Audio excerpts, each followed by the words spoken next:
Student के लिए ना एक गॉड की तरह वरदान के रूप में आए हैं। गॉड फादर है। हाँ, क्योंकि जब से वो आए हैं ना, शिक्षा के क्षेत्र में जो सस्ता पढ़ाई जो हुआ है ना, वो क्रांति आ गया है। इनके साथ जो भी हो रहा है मेरे हिसाब से गलत हो रहा है। इनके लिए जो भी है, क्योंकि इनका शुरू से आप देखिएगा खान सर को उठा के तो केवल बच्चे के लिए ही काम ही किए हैं। सिस्टम है तो एट रैंडम जिस समय पदाधिकारी पहुंचे होंगे ना, उस समय वो अवेलेबल नहीं होगा, क्योंकि इतना सारा चीज़ जो लोग मैनेज कर रहे हैं वक्त दिया गया होगा। दिल्ली एक ऐसा जगह है ना जहाँ पूरे भारत के बच्चे जाते हैं। यानी दिल्ली कहने का मतलब वो मेरा भी जगह है, आपका भी जगह, और पूरे भारत के सब लोग का जगह है। ऑनलाइन एक से बढ़कर एक प्लेटफॉर्म है, टीचर है। तो मैं यही बोलूँगा बच्चे लोग से कि जो काम दिल्ली जाके आप कर सकते हैं ना, बिहार में भी वो बिहार में भी बैठ के कर सकते हैं। बिहार में। नमस्कार, मैं हूं अर्पित कुमार और आप देख रहे हैं अर्पित का रिपोर्ट। जैसा कि जानते हैं कि दिल्ली में विगत दिन बेसमेंट में पानी भर जाने से 3 छात्रों की मौत हो गई थी, जिसमें एक छात्र बिहार के थे, औरंगाबाद के।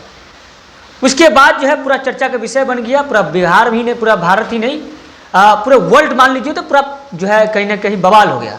ऐसा बवाल हुआ, वो बवाल जो है बिहार तक आ पहुंचा, पटना तक। पटना में प्रतिष्ठित शिक्षण संस्थान में से एक खान सर का है। जैसा कि जानते हैं खान सर जो है बहुत पॉपुलर है, ऑनलाइन और ऑफलाइन दोनों। खान सर के जो है कोचिंग संस्थान पर आज ऐसी नौबत आ गई है कि उनके कोचिंग संस्थान पर जर गया है ताला। अब इसी सब मुद्दे पर बात करने के लिए अभी हमारे साथ रवि राज है। ये भी टीचर है पेशे से, मैथ पढ़ाते हैं। इनका भी यूट्यूब पर चैनल है। बाकी आइए हम इनसे बात करते हैं कि क्या खान सर के साथ जो हो रहा है क्या वाकई में सही हो रहा है या गलत हो रहा है, क्या हो रहा है, क्या लगता है सर खान सर के साथ जो हो रहा है क्या हो रहा है? देखिए, खान सर के यहाँ जो भी कुछ हो रहा है या उनके बारे में मैं सीधा बता दूं तो वो स्टूडेंट के लिए ना एक गॉड की तरह वरदान के रूप में आए हैं। गॉड फादर है। हाँ, क्योंकि जब से वो आए हैं ना, शिक्षा के क्षेत्र में जो सस्ता पढ़ाई जो हुआ है ना, वो क्रांति आ गया है। 2 लोग जो है, मैं खुल के बोल सकता हूँ कि एक खान सर जो जॉब के सेक्टर में यानी कंपटीशन के क्षेत्र में बीपीएससी या जो भी कम्पिटिटिव एग्जाम है, और एक IIT JEE नीट के क्षेत्र में अलग पांडे सर। ये लोग अगर नहीं आते ना तो आज क्या हाल होता वो आप भी सोच सकते हैं, हम भी सोच सकते हैं कि आज से 5 साल पहले लाखों लाख का फीस लिया जाता था। आज ये दोनों लोग की वजह से ना मात्र 1000 में और 100 रुपया और 11 रुपया भी पढ़ाया गया है। तो ऐसे लोगों को अगर मैं बोलूँ तो इनका तो कोई इसके मतलब हो सकता है कोई वर्ड ही नहीं है। इनके लिए जो होना चाहिए था वो सब कुछ सही होना चाहिए था। ये बच्चे के लिए अच्छा सोचते हैं, तो इनके साथ कोई गलत ना हो। इनके साथ जो भी हो रहा है मेरे हिसाब से गलत हो रहा है। इनके लिए जो भी है, क्योंकि इनका शुरू से आप देखिएगा खान सर को उठा के तो केवल बच्चे के लिए ही काम ही किए हैं। और बच्चे के लिए जो लोग काम किए उसको अगर आप ये बोलते हैं कि बच्चे की सेफ्टी का आप ध्यान नहीं दे रहे हैं, तो वो हो सकता है थोड़ा मोटा इधर उधर मिस्टेक हो गया होगा, मैं ये तो नहीं जानता हूँ। लेकिन ब्लेम लगाना ये गलत बात है, क्योंकि वो लोग ना एकदम साफ छवि के हैं और बच्चे के लिए तो वो लोग स्टार्टिंग से ही और अभी तक काम कर रहे हैं। लेकिन खान सर के पास बोला जा रहा है बारे में कि खान सर के पास जो है अभी जो कागजात होती है वो फुल्ली कागजात नहीं है। तो आपको क्या लगता है, इतने बड़े संस्थान है, क्या खान सर के पास वाकई में कागज नहीं होगा सर? देखिए, खान सर के पास कागज नहीं होना ये तो मुझे इतना नॉलेज नहीं है, लेकिन इतना पता है कि जो लोग इतना बड़ा लोग हैं, इतने बड़े आदमी हैं, जो पूरे इंडिया से बाहर भी लोग जानते हैं, क्या वो एक कागज नहीं बनवा सकते हैं? तो वो मेरे हिसाब से सही नहीं। उनके पास सब कुछ होगा, क्योंकि हो सकता है इतना बड़ा सिस्टम है तो एट रैंडम जिस समय पदाधिकारी पहुंचे होंगे ना, उस समय वो अवेलेबल नहीं होगा, क्योंकि इतना सारा चीज़ जो लोग मैनेज कर रहे हैं वक्त दिया गया होगा। तो हो सकता है अपने टाइम पे दे देंगे, क्योंकि एट रैंडम आप भी आइएगा कुछ कागज मांग लीजिएगा तो कोई आदमी कागज लेके तो नहीं बैठा रहता है, वो तो पढ़ाता लिखाता है। तो इस वजह से हो सकता है कि कागज नहीं मिला होगा। बाकी ये कहना कि उनके पास नहीं है, ये तो मैं नहीं बोल सकता हूँ सर। तो क्या लगता है सर, अब खान सर के पास जो बच्चे पढ़ रहे हैं उनका शिक्षण कैसे होगा, पठन पाठन कैसे होगा? कहीं ना कहीं उनके साथ तो बाधित हो रहा है उनका पढ़ाई। हाँ, ये तो है कि जो बच्चे पटना में रूम लेके रह रहे थे, हज़ारों में रेंट देते हैं, खर्च होता है, उनका कहीं ना कहीं पढ़ाई डिस्टर्ब हो रहा है। और वो ऑनलाइन भी क्लास अभी डिस्टर्ब है, ऑफलाइन भी। जिम्मेवार कौन है सर? इसका जिम्मेवार तो मुख्य रूप से आप सरकार को बोल सकते हैं, सरकार के विधि व्यवस्था को बोल सकते हैं, जो पहले से नहीं करती है। जब भी कोई हादसा होता है तो एट रैंडम कूद जाता है कि भाई ये कर दो कर दो। आप पहले से भी चीज़ों पर ध्यान दीजिए।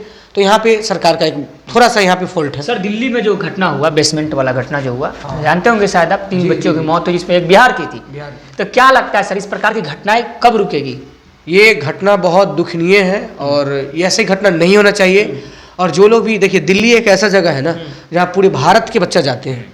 यानी दिल्ली कहने का मतलब वो मेरा भी जगह है, आपका भी जगह, और पूरे भारत के सब लोग का जगह है, सबका जगह। किसी का भी बच्चा जा सकता है, किसी स्टेट का भी बच्चा जा सकता है। तो वहाँ पे थोड़ा सा होना चाहिए कि वहाँ पे जो विधि व्यवस्था होना चाहिए ना, बहुत स्ट्रांग होना चाहिए। क्योंकि वो हम लोग का राजधानी है। अब तो सर डर बन गया होगा बच्चों बहुत डर बन गया होगा, क्योंकि बच्चे पढ़ते हैं, सब कुछ करते हैं, लेकिन आप सोचिए कि जो लोग पढ़ाई करता है, यूपीएससी निकाल लिया, कुछ भी कर लिया, लेकिन अगर मौत हो जाता है ना तो वो कहीं का नहीं है, वो सारा चीज़ जीरो पर बोल्ड हो गया। क्योंकि सबसे पहले ना मेरे हिसाब से है कि ज़िंदगी चाहिए, सबसे पहला चीज़ है ज़िंदगी, उसके बाद आपका डिग्री, उसके बाद आपका नॉलेज, और उसके बाद आपका जॉब।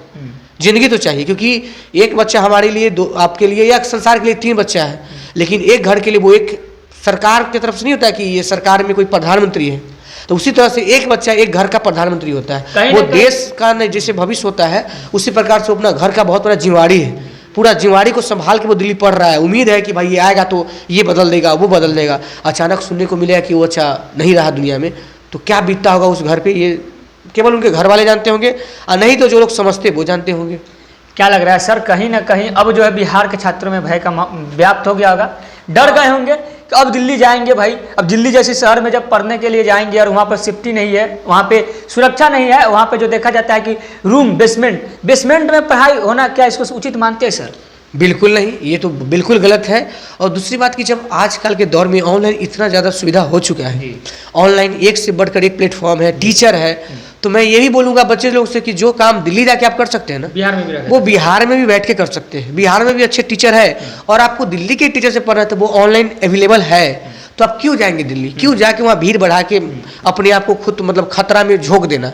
तो ये मैं बोलूँगा कि अब तो थोड़ा सा चीज़ों को समझिए, अब आप अपने स्तर से काम कीजिए यहाँ पे। चलिए, तो अभी हमारे साथ रवि सर थे, इन्होंने साफ साफ कह दिया कि जो बच्चों को अगर दिल्ली जाने का शौक है तो वो दिल्ली क्यों, भाई ऑनलाइन प्लेटफॉर्म है तो आप बिहार में रखिए, ऑनलाइन प्लेटफॉर्म से पढ़िए। और दिल्ली जैसे शहर में बेसमेंट पे पढ़ाई होना ये कहीं से उचित नहीं है। और इन्होंने बिहार के छात्र मरे हैं, उनके प्रति भी इन्होंने जो है अपना दुख संवेदनाएं जो व्यक्त किया।